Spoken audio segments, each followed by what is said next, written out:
사도신경으로 신앙 고백 드리겠습니다.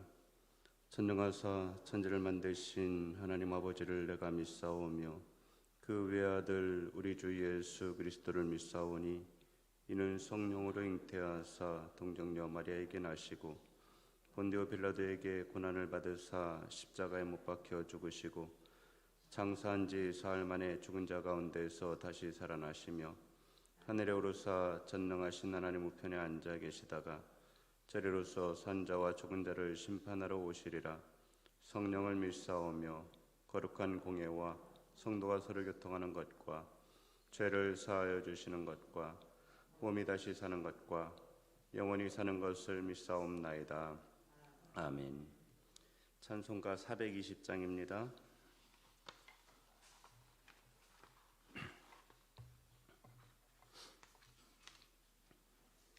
420장입니다.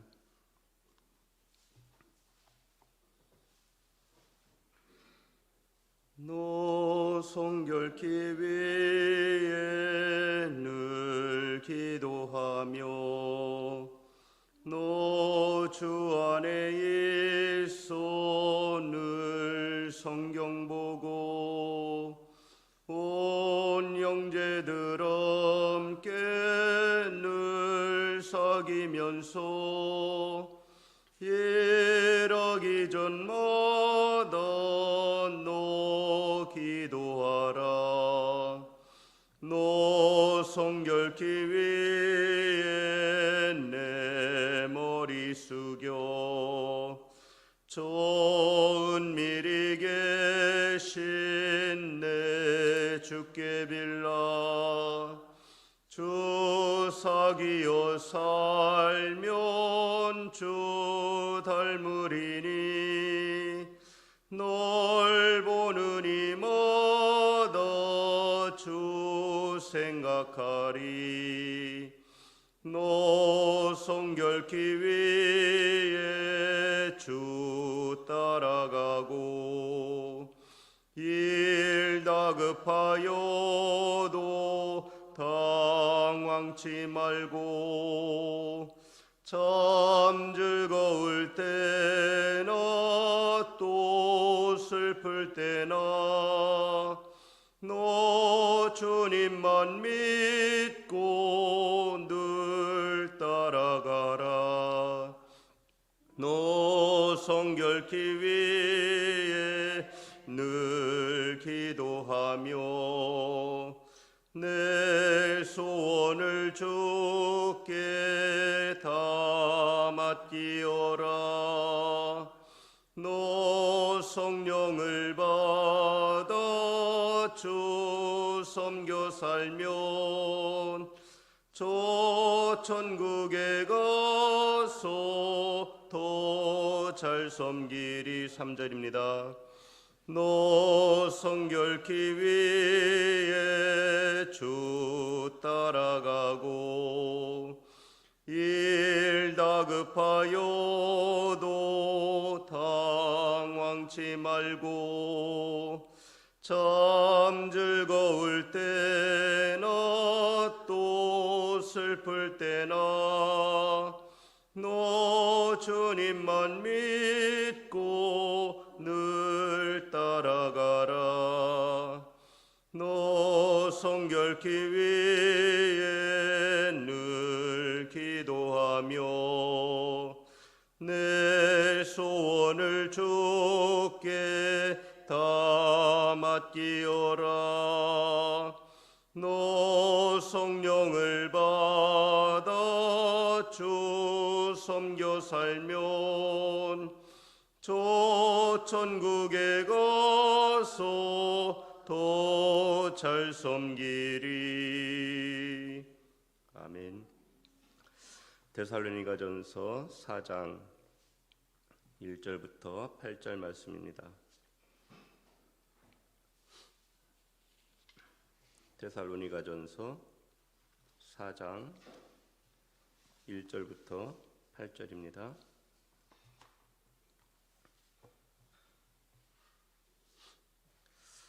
우리 다 찾으셨으면 합독하겠습니다.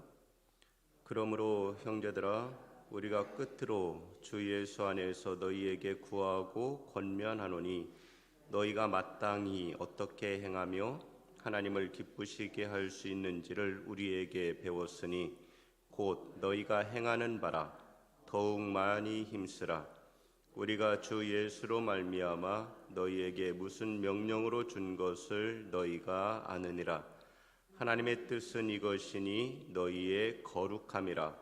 곧 음란을 버리고 각각 거룩함과 존귀함으로 자기의 아내에 대할 줄을 알고 하나님을 모르는 이방인과 같이 세욕을 따르지 말고 이 일에 분수를 넘어서 형제를 해하지 말라. 이는 우리가 너희에게 미리 말하고 증언한 것과 같이 이 모든 일에 주께서 신원하여 주심이라. 하나님이 우리를 부르심은 부정하게 하심이 아니요 거룩하게 하심이니 그러므로 저버리는 자는 사람을 저버림이 아니요 너희에게 그의 성령을 주신 하나님을 저버림이니라. 아멘. 오늘도 우리가 하나님 앞에 이른 아침 구하고 찾는 것들에 대하여 하나님께서 신실하게 응답하여 주실 줄 믿습니다. 바울은 데살로니가 교회의 문제를 본격적으로 여기 4장에서 말해주고 있습니다. 데살로니가 교회에는 크게는 세 가지 문제가 있었다고 할 겁니다. 첫 번째는 그들이 예수 그리스도를 받아들이고 예수 그리스도를 믿고 따름으로 말미암아 그 사회로부터, 형제들로부터, 이웃들로부터 박해를 당하게 된 것이죠. 두 번째 문제는 오늘 우리가 읽은 본문 말씀에 기록된 것처럼 당시의 우상 숭배와 음행의 문제들이 있었습니다. 그리고 이제 세 번째는 다음에 또 우리가 보게 되겠지만 이 예수님의 재림에 대한 이러한 문제들이 그들에게 있었거든요.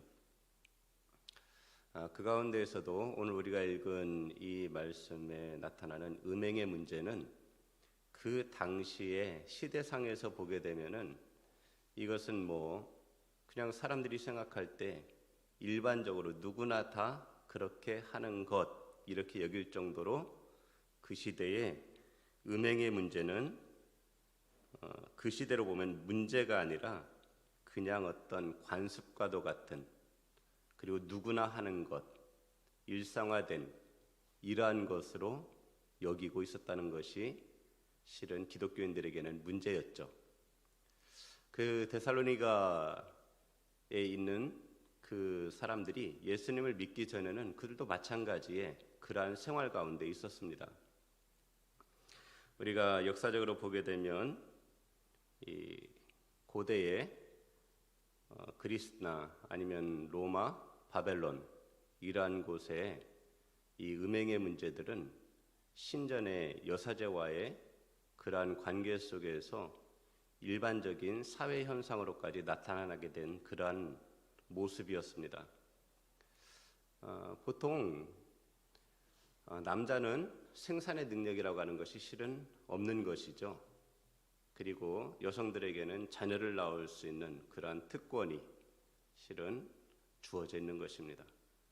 그러니까 여자라고 한다고 하면 당시의 여인이다 그러면 풍요와 또는 다산이라는 것에 대한 하나의 상징이었습니다. 그러니까 그 시대에 우상을 섬기는 그 신전에는 여사제들이 있었다는 것이죠. 그리고 이러한 여사제들과의 일반 사람들과의 그런 성적 행위는 신의 노여움을 달래고 또한 삶 속에 풍요를 가져오는 그러한 것으로 여겼습니다. 또한 여사제들은 신과의 소통의 하나의 창구로 여기기도 했죠. 근데 이제 문제는 뭐냐면 이것이 다만 신전에서만 벌어지는 것이 아니라 일반적인 사회에도 이러한 성적인 개념들이 무너져 간다는 것이거든요.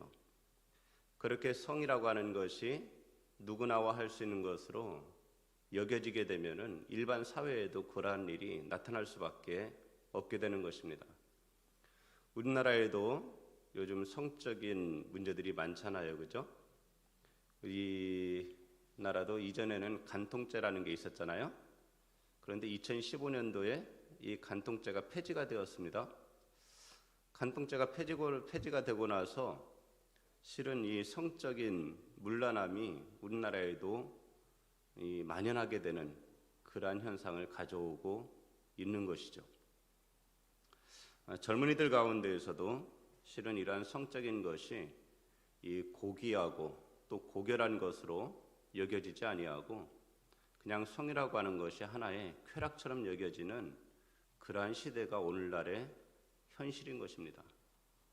그래서 이 음행의 문제는 결국 어느 한 곳에서 그것을 지탱해 주던 이 벽이 무너지면은 그냥 온 사회로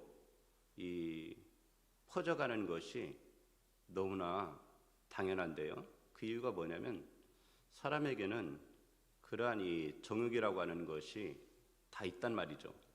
남자든 여자든. 그래서 이 성이라고 하는 것이 결국은 사회에 문제를 일으키게 되는데, 우리가 이 폼페이 최후의 날이라고 하는 그러한 영화도 또는 다큐멘터리도 나와 있었는데 그러한 것을 보셨는지 모르겠어요.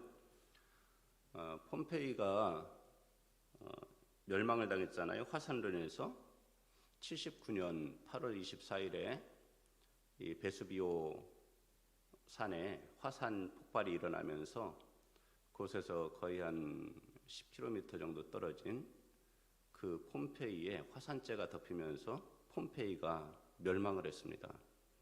근데 그 8월 24일이 어떤 날이었냐면 이 불의 신의 축제일이었어요. 참 우연 같죠?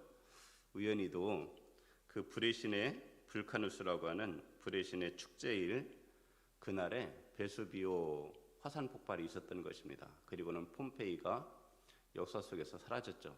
근데 폼페이에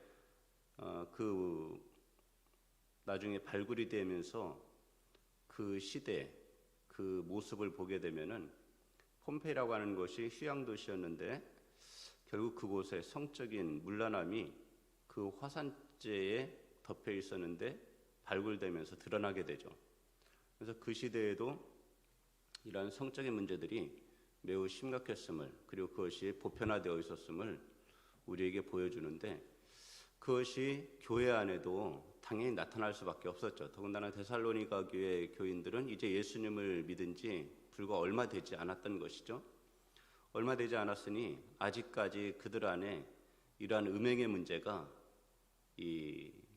다 정리가 되지 못했던 것입니다. 그래서 바울은 데살로니가 교회 성도들이 이러한 음행의 문제를 벗어버리기를 원했습니다. 그래서 바울은 오늘 우리가 읽은 말씀에 보니 하나님의 뜻이 무엇이라고 했냐면, 하나님의 뜻은 이것이니 너희의 거룩함이다, 이렇게 직설적으로 얘기를 하고 있는 것이죠. 거룩함이라고 하는 것은 무엇입니까? 거룩함은 분리되는 것이거든요. 분리되는데 어디로부터 분리되느냐? 이 세상 풍조로부터 분리가 되는 것입니다. 세상의 풍속으로부터 분리되는 거예요. 그러니까 당시에 얼마나 이 음행의 문제가 심각했냐면 그것은 우리가 고린도서를 통해서 확인해 볼 수가 있어요.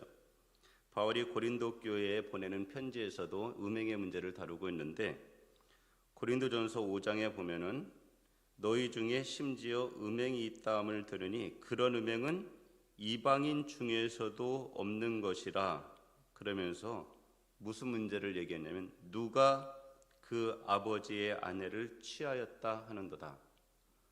그러니까 심지어는 아버지의 아내, 물론 이제 자기의 친어머니는 아니겠죠. 그 아버지의 첩이든 그 아내를 취한 거예요. 그러니 당시에 음행의 문제가 얼마나 심각했겠어요.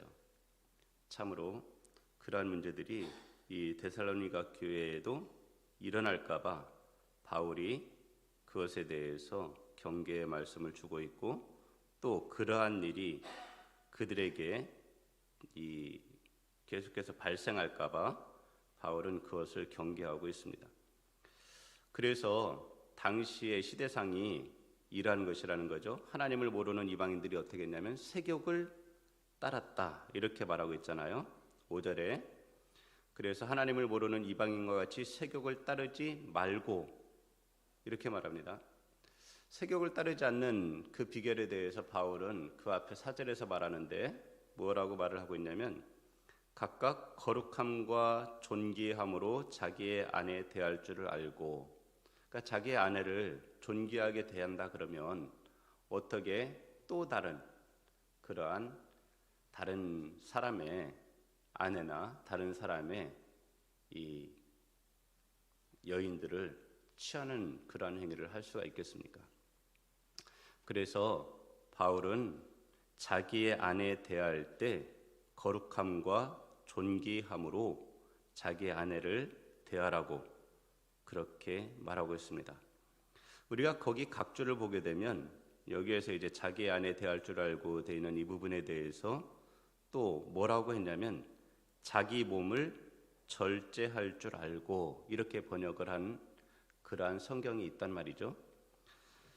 근데 여기에서 보게 되면은 실은 그 각주에 있는 말이 더 타당한 것 같아요. 각각 거룩함과 존귀함으로 자기 몸을 절제할 줄 알고. 왜냐하면 우리 몸이 실은 그냥 일반적인 몸이 아니잖아요, 그죠?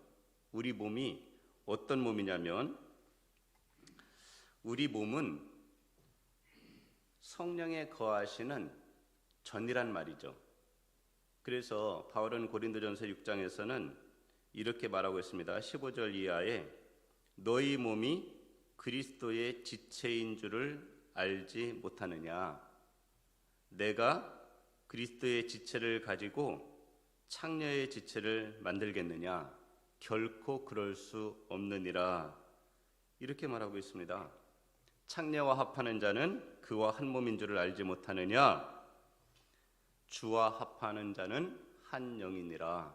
그러니까 우리가 주님과 합할 것인가 아니면 이 음행을 일삼는 이방인들과 같이 창녀와 합할 것인가, 이것에 대해서 바울은 고린도전서에서 말해주고 있거든요.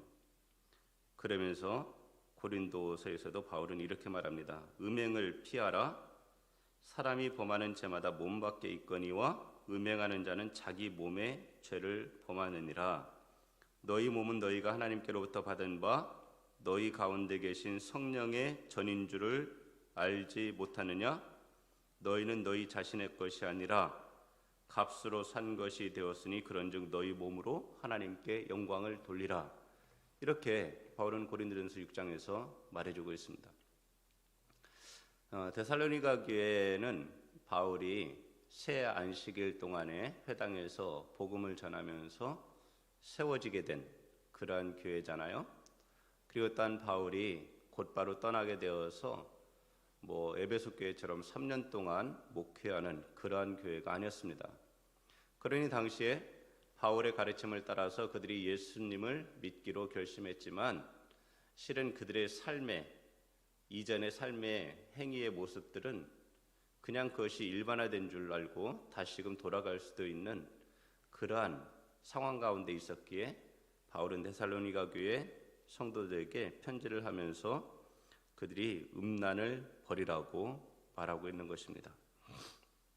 심지어 어떤 사람들은 그러한 음란을 버리기 위해서 형제를 해하는 일까지 있었던 것을 바울은 경계하고 있습니다.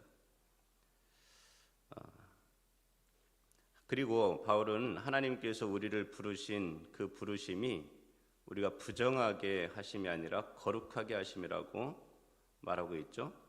그리고 여기 8절에서도 이 바울은 그러므로 저버리는 자는 사람을 저버림이 아니요 너희에게 그의 성령을 주신 하나님을 저버림이라. 그래서 고린도서에 말하는 것처럼 우리에게 이미 하나님께서 성령을 주셨다. 그리고 성령이 우리 안에 함께 계신다. 그런데 우리가 음행을 한다면 바로 우리에게 주신 성령을 저버리는 것이다. 이것에 대해서 바울은 말해주고 있는 것입니다. 오늘 성령께서 우리 안에 거하신다고 한다면, 그리고 우리가 주와 하나 되기를 원한다고 한다면 우리는 성령의 음성에 귀를 기울여야 됩니다. 그리고 모든 사람들이 가는 그 길로 가는 것이 아니라 성령의 음성을 듣고 성령께서 우리를 이끄시는 길로 가야만 될 것이죠. 그 길이 혹 좁은 길이라고 해도 우리는 그 길을 가야 되고, 그 길이 혹 고난의 길이라고 해도 우리는 그 길을 가야 됩니다. 데살로니가 교회 교인들도 예수님을 믿을 때에 그들은 이 박해를 받았습니다. 핍박을 받았어요. 박해나 핍박이라고 하는 것이 어떤 뜻인지 혹 찾아보셨는지 모르겠어요. 박해라고 하는 것은 못살게 굴어서 해롭게 하는 거예요. 핍박은 뭐겠어요? 핍은 바짝 죄다는 거죠. 바짝 죄어서 몹시 괴롭게 하는 거예요. 실은 예수님을 믿는 사람들은 점점 이 사회로부터 바짝 죄어옴을 당할 거예요. 우리가 벌써 그것을 한 번 팬데믹 상황에서 겪었습니다. 그런데 이것이 한 번으로 끝날 것 같지 않아요. 앞으로 계속 또다시 반복적으로 일어날 겁니다. 우리는 팬데믹 상황을 한번 겪으면서 성도들 3분의 1이 떠나갔습니다. 그리고 또한 지금 우리 안에도 어떠한 마음들이 어쩌면 자리 잡고 있을 텐데, 그 마음이 무엇이냐면 바쁘면, 힘들면, 아프면 그냥 대면 예배 나가지 않고 온라인으로 해결하면 된다. 이런 생각이 어쩌면 우리 안에 은연중에 있을 거예요. 그것이 어떤 결과를 가져오는지 한번 가만히 관찰해 보십시오. 그 전에는, 우리가 이런 온라인 예배 상황에 접어들기 전에는 우리는 몸이 아프면 하나님 앞에 기도했을 겁니다. 하나님, 저 내일 하나님 성전에 가서, 예배당에 가서 하나님 예배해야 되는데 하나님, 제가 아픕니다. 하나님, 저를 좀 고쳐주세요. 제가 내일 예배당에 나아가 하나님 앞에 예배할 수 있도록 하나님, 제게 건강을 다시금 회복시켜 주옵소서. 간절히 기도했을 거예요. 그런데 이제는 안 한단 말이죠. 그냥 온라인으로 하면 돼. 하나님을 찾지 않습니다. 이것이 얼마나 큰 문제로 점점 비화돼 갈지 생각을 해보세요. 점점 우리로 하여금 하나님을 찾는 간절함이 무뎌지게 하는 겁니다. 그리고 또한 주변에서 모든 사람들이 다 그렇게 하면, 우리도 그렇게 하면 되는 것, 이렇게 여겨질 수가 있어요. 우리가 팬데믹 상황을 겪을 때, 물론 이제 이건 뭐 공중보건이나 이러한 것들과도 연결이 되고, 사회에 있어서 우리가 나아갈 길이 과연 무엇인가 하는 것에 대해서도 고민들을 하며 결정들을 하셨겠지만, 팬데믹 상황 가운데에서도 어떻게든 대면 예배를 드리려고 힘썼던 교회들도 있습니다. 그런데 우리들은 그러한 교회들에 대해서 굉장히 많이 욕을 했을 거예요. 왜 저러느냐? 저러니까 교회가 욕을 먹는다. 그런데 교회는 그러지 않아도 욕을 먹습니다. 사회가 교회를 그냥 내버려 두지 않습니다. 예수 그리스도를 이 세상이 감당할 수 없어서 예수님을 박해했던 것처럼, 예수님께서 예수 믿는 자들도 마찬가지로 우리들을 세상 가운데서 불러내서 예수 그리스도에게 속하게 하셨기 때문에 세상이 우리를 미워할 것에 대해서 예수님은 이미 예언적으로 말씀을 하셨어요. 그러한 일이 일어날 것을. 세상에는 수많은 사람들이 있고 수많은 민족이 있고 여러 인종들이 있지만, 하나님 나라에서 보게 되면 세상에는 딱 두 종류의 사람밖에 없는 것입니다. 하나는 하나님께 속한 사람, 그렇지 않은 사람. 예수 그리스도를 구주로 영접한 사람, 그렇지 않은 사람. 이것밖에는 없어요. 하나님이 보실 때는 둘입니다. 내 나라에 합한 자, 그렇지 않은 자. 우리가 이 땅에서 살아가는 날 동안이 저마다 그 세월을 조금이라도 더 연장하려고 발버둥을 치지만, 우리가 영원하신 하나님께 속했다고 한다면, 우리의 생명이 그리스도 안에서 이제는 영원으로 나아가게 됐다고 한다면, 그러면 80년이든 100년이든 그게 무슨 상관이 있겠어요? 그게 무슨 차이가 있겠습니까? 50년과 100년에 무슨 차이가 있겠어요? 영원의 관점에서 보게 되면 그것은 아무것도 아니란 말이죠. 근데 우리가 정말 하나님을 믿고 또한 우리가 예수 그리스도를 믿을 때에 하나님께서 우리에게 영생을 주신 것을 믿는다고 한다면, 우리는 언제나 하나님 앞에 예배자로서는 그 자리에 내가 서 있기 위해서 늘 힘쓰셔야 된다는 것이죠. 그것을 위해 늘 기도하셔야 됩니다. 하나님, 내가 늘 예배자로 그 자리에 서 있을 수 있도록 하나님, 내 건강을 하나님이 돌보아 주옵소서. 하나님, 나에게 새 힘을 주옵소서. 하나님, 나를 회복시켜 주옵소서. 하나님, 이 땅에서 마지막 나의 호흡이 끊어질 그날까지 나는 하나님 앞에 예배자로 서서 호흡이 있는 동안 하나님을 찬송하게 해 주옵소서. 이것이 우리의 평소에 늘 하나님 앞에 간구하는 것이 되어야 된다는 것이죠. 그런데 그러질 않습니다. 그것이 결국은 우리들의 마음을 점점 무뎌지게 하는 거예요. 우리의 신앙의 날을 날카롭게 세워야 되는데 그것을 무뎌지게 하는 겁니다. 이 모든 사회가 우리를 그렇게 몰아가고 있는 거예요. 그런데 그것에 대해서 경각심을 가지질 않습니다. 우리들이 사는 날이 짧기 때문에 그냥 나 사는 날 동안에 하나님을 섬기다가 가면 그만이다 하지만은 사탄은 결코 그러지 않죠. 사탄은 이 역사를 압니다. 우리보다 더 잘 알죠. 이 역사가 계속 흘러가게 됨을 안다는 말이죠. 하나님께서 우리에게 자녀를 주시고 그 자녀가 또 자라나서 예수님을 믿고 하나님 나라에 속한 자가 되어서 하나님의 일을 하는 이러한 역사가 반복될 것을 알아요. 그렇다고 하면 어떻게 하겠어요? 그 사회를 무뎌지게 만드는 겁니다. 기독교인의 색깔의 정체성을 점점 흐리게 만드는 거예요. 사회 속에서 공존하는 존재로 몰아가는 겁니다. 그런데 우리들이 그러한 것에 대하여 깨어있지 않으면 절대 신앙을 지켜나갈 수가 없습니다. 오직 하나님으로, 오직 믿음으로, 오직 그리스도로, 오직 은혜로 이것을 잃어버리게 된단 말이에요. 그리고는 결국은 그냥 세상 속에 타협하여서 동화되어져 버린 그러한 말만 그리스도인, 모양만 그리스도인 그런 사람들로 전락하고야 말 것입니다. 그럼 주님이 오실 때 뭐라고 하시겠어요? 전 언제나 그 주님의 말씀이 기억난다고 그랬잖아요. 내가 세상에 다시 올 때에 세상에서 믿음을 보겠느냐. 그것이 주님께서 아무것도 모르시고 그냥 지레짐작 걱정스러워서 말씀하신 걸까요? 아니죠. 주님이 오시는 날까지 이 세상이 계속하여 예수 믿는 자들에 대하여 어떤 일을 벌일지를 주님이 아신 것이죠. 그래서 정말 오직 하나님만 바라는, 하나님만 의지하는 그러한 신앙의 모습이 오늘 어느 때보다도 우리에게 절실히 필요한 때입니다. 우리의 세상을 쫓아가는 이방인들과 같이 따라가는 그 세욕을 따라서는 안 됩니다. 음행을 따라서는 안 됩니다. 그냥 세상에 평화를 부르짖는다고 그 평화를 따라가서는 안 됩니다. 우리는 신앙으로 사는 겁니다. 하나님께 대한 믿음을 굳게 지키며 그 믿음을 지키며 살아가는 우리 모든 성도들이 되시기를 예수님의 이름으로 부탁의 말씀을 드리겠습니다. 기도하겠습니다. 하나님 아버지, 감사합니다. 데살로니가 교회에 준 바울의 편지를 통해서 오늘 우리에게 신앙의 경계를 주시니 하나님 감사합니다. 하나님, 우리가 이방인과 같이 세욕을 따르지 않게 하옵소서.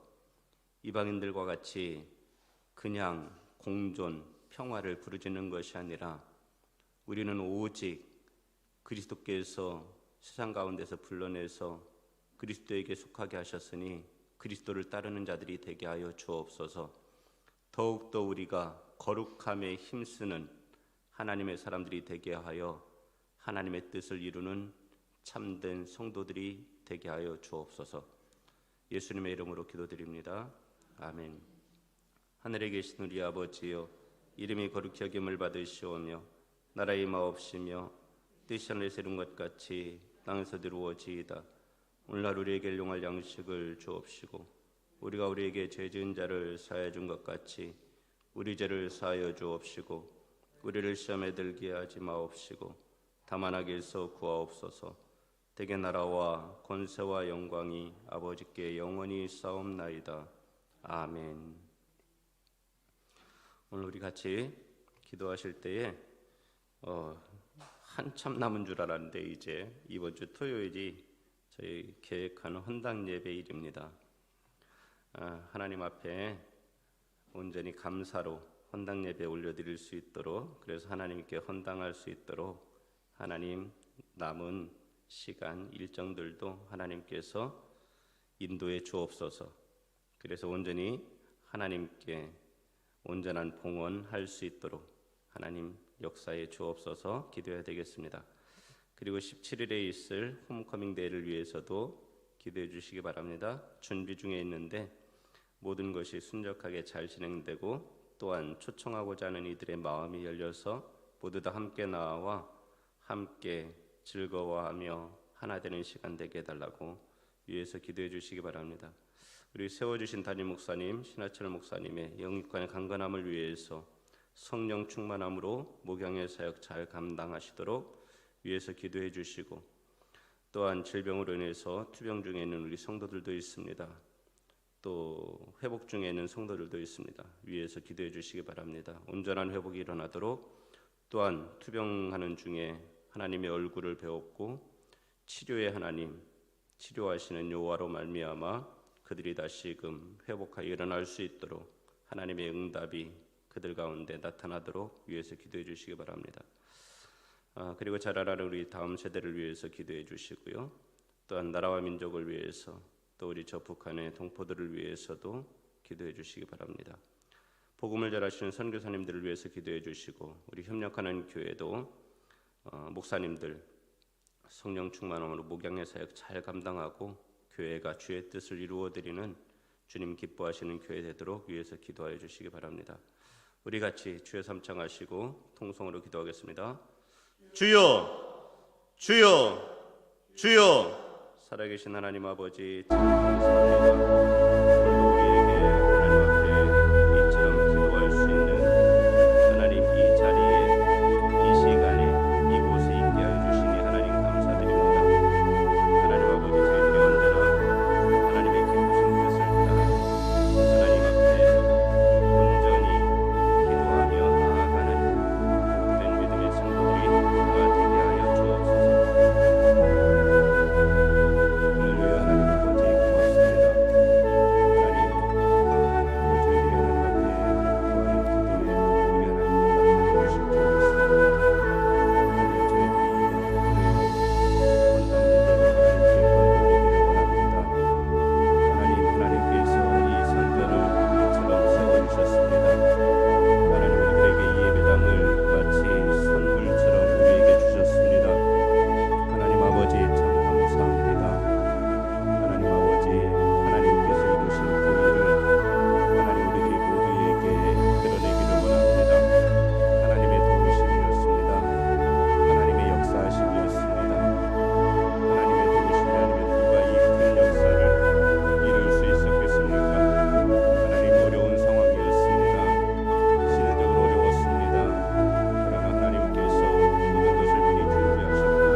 주께서 우리에게 명하신 일들을 다 감당하여 주를 기쁘시게 하는 하나님